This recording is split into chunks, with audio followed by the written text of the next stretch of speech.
салом. хабарҳои имрӯз 28 апрелро аз студияи радио Озодӣ аз Прага ман Шаълои Гулхоҷа тақдим мекунам. Сархати баъзе аз мавзӯъҳо. раиси ҷумҳури Тоҷикистон аз қонуншикании мансабдорони тоҷик ва фарзандони онҳо интиқод карда ҳушдор додааст ки минбаъд чунин амалҳо муҷозоти ҷиддиро дар пай хоҳанд дошт. овозхони тоҷик Сурайё Қосим ва ки чанд рӯзи пеш ягона писараш Эмомалӣ 15-соларо аз даст дод мегӯяд ба тақдир тан додааст. ва муассисони қаҳвахонаи муосири Кобул бовар доранд ки чойхонаҳои асили афғониро ба чолиш хоҳанд кашид. خیلی خوش هستم که در شهر کابل همچون کافی‌های مثل کافی جور شده. دادگاه عالی توجیکستان چند لحظه پیش حکم قاتلان دختری نابالغ شهر ترسونزاده را اعلان کرد. عبدالقاسم نورماتov متهم اساسی در کشتار ناظمه اسامیدین و 17 ساله به 10 سال زندان محکوم شد. شریک او در این کشتار رحیم جان کاملov برای 20 سال پشت پنجره زندان رفت. هر دو این نفر که ساکنان ناحیه ترسونزاده میباشند بر اساس ماده کشتار گناهکار دانسته شدند. میرزامیدین میرزا رحیمov مدیر اکنون سابق شعبه تشخیص طبی و سودی ناحیه ترسونزاده را برای پیشنهاد تشخیص بر دروغ 2 سال از آزادی محروم نمودند. جسد ناظمه اسامیدین و روز 4 فوریه امسال در یکی از میدان‌های کشتی ناحیه ترسونزاده با 15 زخم کارد آشکار شد. تفتیشات معین کرد که دختر قربانی ماجرای عاشقانه گشت. رئیس جمهوری توجیکستان از قانونشکنی منصبداران توجیک و فرزندان آنها انتقاد کرده است. امامعلی رحمان ضمن جلسه حکومتی روز 27 اپریل گفته است که اکثرا قانون‌های کشور از جانب خود مقامداران و نزدیکان آنها نقض می‌شوند.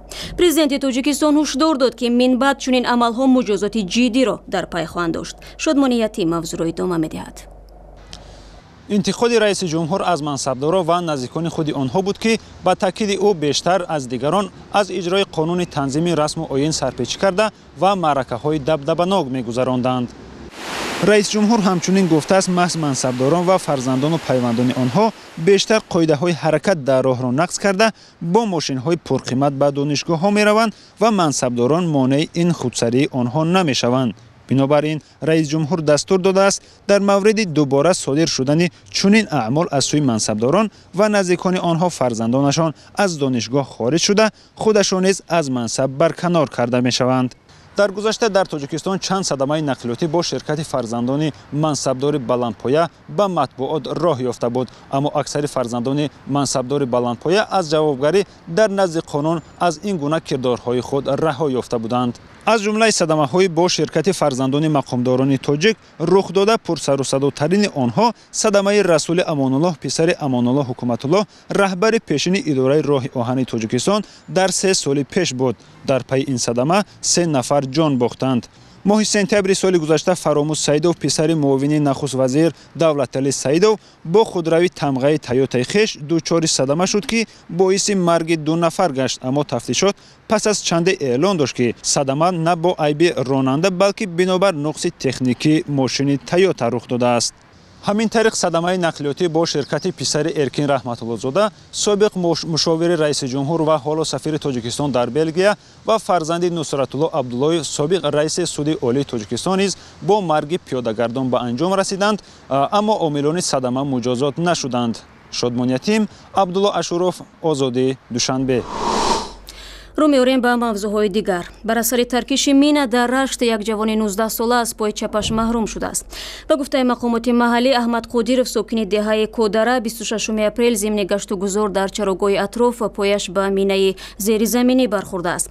به تخمین ساکنان محلی مینه منفجر شده بازمانده جنگ شهروندی است. در تاجیکستان تاکنون کمتر از 10 کیلومتر مربع وجود دارد که مینه‌هایش پوره پاکاری نشده است. طول 20 سال اخیر از ترکش مینه‌ها در کشور 490 نفر آسیب دیده 35 نفر هلاک شدند.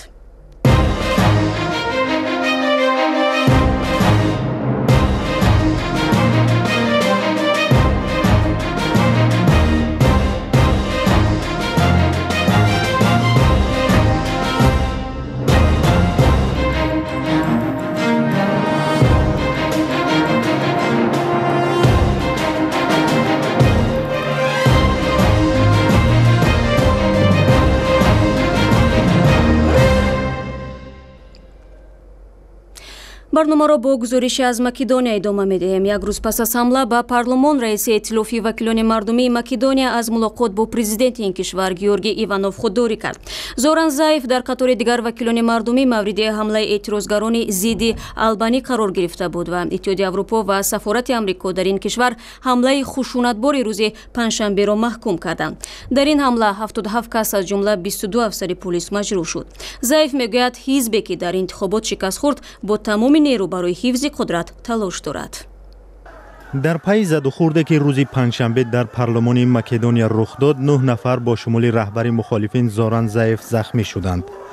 нооромӣ дар ҳоли сар зад ки намояндаи яке аз ҳизбҳои маҳаллии Албанӣ раиси парлумон интихоб шуд. аз шумори 120 намояндаи парлумон 61 нафар ба ҷонибдорӣ аз Талат Ҷафарӣ овоз доданд. хабарнигорон мегӯянд ки баъди эълони натиҷаи райдиҳӣ тазоҳургарон ба парлумон тохта раҳбари ҳизби Иттиҳоди социал-демократҳо Зоран Заевро ва боз чанд намояндаи мардумиро лату кӯб карданд. пулис ба даргирӣ дахолат кард ва даҳон намояндаи мардумӣ ва хабарнигоронро аз бино берун овард. гуфта мешавад ки бисёре аз зарардидагон аз ноҳияи сар осеб бардоштаанд. раиси ҷумҳурии Македония Георг Иванов ҳамаи нерӯҳои сиёсиро ба муколама ва эҳтироми низоми ҳуқуқӣ даъват кард. аҳзоби асосии ин кишвар ВМПО, ҳизби ҳокими созмони инқилоби дохилии Македония, ҳизби демократии ягонагии Македонияи нахуствазири собиқ Никол Груевский ва ҳизби мухолифини социал-демократ раҳбараш шаҳрдори Струмица Зоран Заев номбар мешаванд. ҳизби ҳоким ки дар интихоботи 11 декабри соли гузашта пирӯзӣ ба даст овард, аммо натавонист эътилоф таъсис диҳад. ҳафтаҳо боз аз таъсиси эътилофи Заев бо ҳизбҳои маҳаллии Албанӣ ҷилавгирӣ мекунад.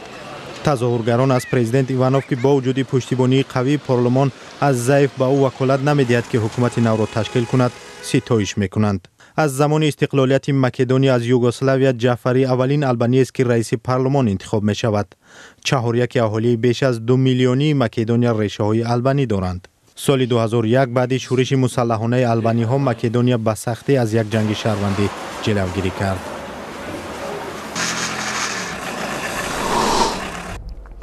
бармегардем ба Тоҷикистон. Сурайё Қосимова, овозхони шинохтаи тоҷик, мегӯяд, агар умр вафо мекард 1 май 16 зодрӯзи ягона писараш Эмомалиҷонро ҷашн мегирифт. Эмомалиҷони Хуршед шаби 18 апрел бар асари бемории саратони хун даргузашт. Сурайё Қосимова дар як суҳбати вижа бо Радиои Озодӣ дар бораи писараш ва эҳсосе ки дар ин рӯзҳо дорад қисса кард. ҳамдардии моро, ҳамдардии Радиои Озодиро қабул кунед. ташаккури зиёд, шумо ҳам саргардон шуда омадед. ва пай меҳрубон, хуруҷи бемории фарзандро кай огоҳ шудем шумо? чӣ гуна буд? ман 4 та фарзанд дорам. аз мобайни ҳамин фарзандон дар хурдии ягона фарзанде ки бемор намешуд, танҳо Эмомалӣ буд. ва 2016 моҳи декабр буд, зукоми сахт шуд. ташхис кардем, гуфтан хай беста мо як анализи асосия ҳамро бигирем. вақте анализи асосияи хун мегирам, баъд аниқ мекунам ки бемории саратони хун будааст, ки оле дар байн 20 рӯзам нагузаштааст. баъди бемории гирифт 3 рӯз паҳмо карданамам, мара нагуфтан, баъди 3 рӯз фаҳмидам. куҷо бурдемеш баъди фаҳмидани беморӣ? баъди фаҳмидан ман аз докторои Тоҷикистон дуо гирифтам, гуфтам шумо ҳам табибои золене ки агар шумо розӣ бошед ма писарамо Ҳиндустон барам. ва таи 3 моҳ табобаташ бисёр нағз мерафт, ҳама тараф беҳбудӣ шуда буд. вай худаш намедонист ки ҳам хеле беморӣ.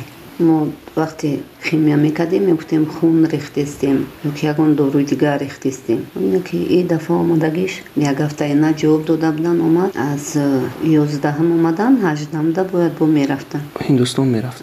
бале 2 рӯз гузашт ки кам кам маззаш гирифт. бо беморхонаи Мансурова бурдем, ҳамҷада хай хунрезӣ кардем, ҳамаша кардем, то чанди ҳамо хун мерезанд, хун ҳеч намефаҳмем ки куҷо мешавад. хамуда беморӣ сахт рӯзи бо 18 бояд ки мерафтан, билетошон гирифтагӣ буд, бояд бо Ҳиндустон мерафтан, ки дар рӯзи ҳамо рафтаншон ҷаноза шид. ҳоло худтон чӣ ҳол дорен?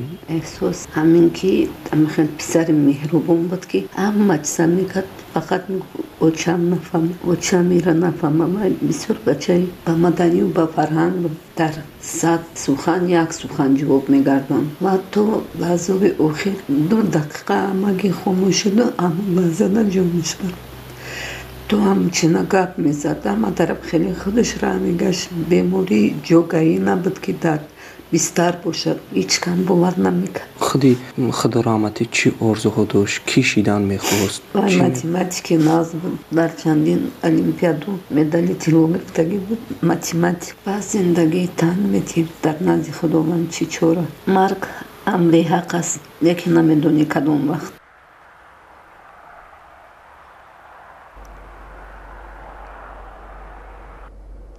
شکل پوره این صحبت در سامانه ما www.azadi.org و آزادی ویدیو یوتیوب نشر شده است. گزارش داریم از افغانستان. طالبان افغان اعلان کردند که روز 28 اپریل حمله‌های بهاری آنها بالای نیروهای بین‌المللی و سربازان افغان شروع خواهند شد. به قول سخنگوی طالبان ذبیح الله مجاهد، عملیات منصوری از حمله‌های سال‌های گذشته با آن فرق خواهد داشت که طالبان در مناطق تحت تصرفشان نهادهای به اصطلاح عدالت اجتماعی و رشد تأسیس خواهند داد. طوری به نظر می‌رسد این گونه تهدید و اظهارات به حیات معمولی مردم تأثیر زیادی ندارد. صحنه نادر در افغانستان. ای کافه قهوه‌خانه مانند بس تربک امریکایی را چند هفته پیش در کابل باز کردند. با پیشنهاد اینترنت رایگان، ای کافه عمدتاً جوانان را به خود میکشد، مزاجانی را که نرگس عزیز شاهی در پیشان است. سه هدف عمده ای که ما به خاطر ای کافه دلیل شد ما باز بکنم، اولش خو رواج ساختن قهوه به افغانستان. ما و شما قهوه را درست نمیشناسیم و با طعم درست اصلی قهوه آشنا نیستیم، با فوایدی که قهوه داره آشنا نیستیم. من خواستم این را رواج بسازم. مشتری دیگر نبی مصداق مشاور رئیس جمهور اشرف غنی است.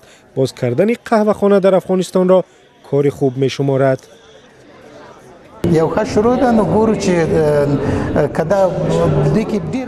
این یک آغاز خوب است. تجارتی پردرآمد است، زیرا جوانان اینجا برای خواندن کتاب و تبادل افکار می آیند. من باور دارم که قهوه خانه های نو باز می شوند.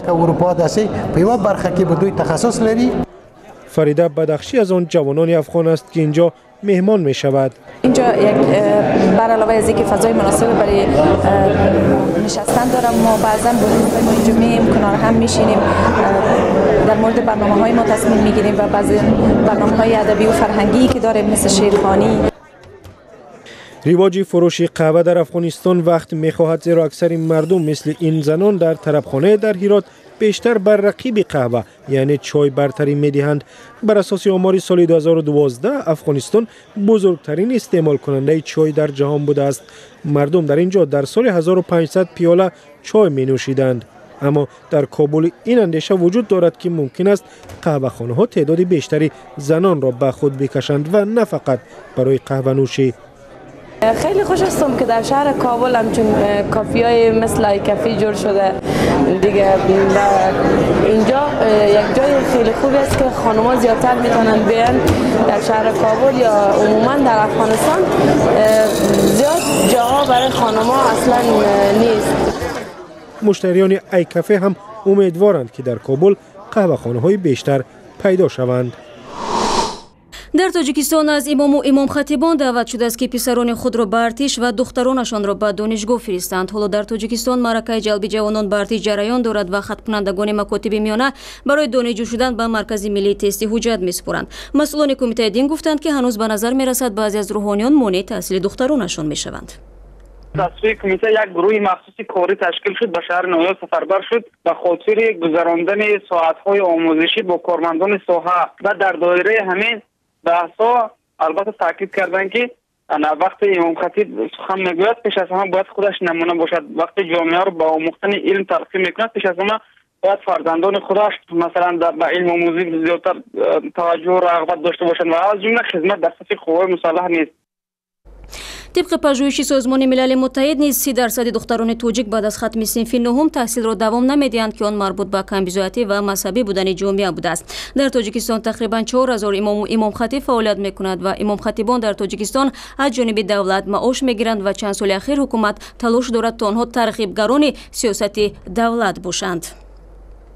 و با این خبر میرسیم به پایان برنامه. اخبار بیشتر و ویدیوهای دیدنی رو در وبسایت ozodi.org و صفحه های ویژه ما در یوتیوب و شبکه‌های اجتماعی مثل فیسبوک، توییتر و ادناکلاسنیک پیدا کنید. برایتان استراحت خوب می‌خواهیم. تشکر که ما را همراهی کردید و خدا نگهداری هر یک شما.